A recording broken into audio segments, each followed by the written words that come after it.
tuhmat qilib Imom Buxoriy Buxoroni majbur tark etadi. 20 mingdan ziyod shogirdi bo'lgan. Buxoro xalqi yaxshi ko'rgan. Xalqim meni deb urushmasin, behuda qon to'kmasin deb Poykentga, andan so'ng Samarqandga keladi.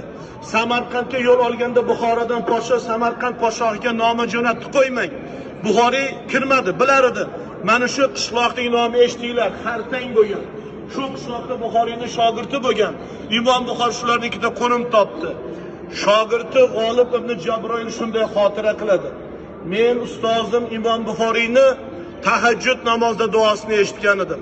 Imom al-Buxoriy duo qilgan ekan mana shu qishloqda, shogirdi G'olib ibn Jabroilnikida. Ya Robbiy, meni bu dunyoda qilayotgan ishim qolmadi. Omonatingni olgin deb duosidan so'ng 3 oydan so'ng vafot qilgan ekan. Ramazon oyini 30 kun ro'zasini tutdi deydi. Eshiting, Ramazonning uchala 10 kunlikka Allohning va'dasi bor. 3-10 kunlikda do'zax eshigini bekaman, jannat eshigini ochib qo'yamiz. 1956-yillari eshitib oling. Indoneziya prezidenti Sukarno Moskvaga keladi. Moskva davlat shartnomasiga chaqiradi. Ko'rganimsiz ochib berishdi. Mana bu oq-qora rasmlar. Indoneziya prezidenti Sukarno kelgan vaqtlar Ziyoddin qori Boboxon eshigim bor. Eshitinglar, suhbatdan so'ng bir dona beriladi. Indoneziya prezidenti Sukarno Moskva shartnomaga chaqirdimi? Shartnoma dasturlarini ko'rsatganda Sukarno hammasini chetga surdi. Meni qalbimda boshqa narsa bor. O'rta Osiyoda Imom Buxoriyning qabri bor. Vatanga muhabbat bilan kelib qo'ydi. 42 yil arab diyorlarida bo'ldi. Al-Jomi as-Sahihni kitob shariga keltirdi.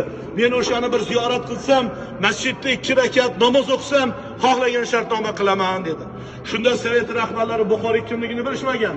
Kreml, Sochi, Yalta, yo'q deganda Sovet rahbarlari majbur telefon qiladi O'zbekiston muftiysi Ziyoddin qoriga. So'raydi, Buxoriy kim?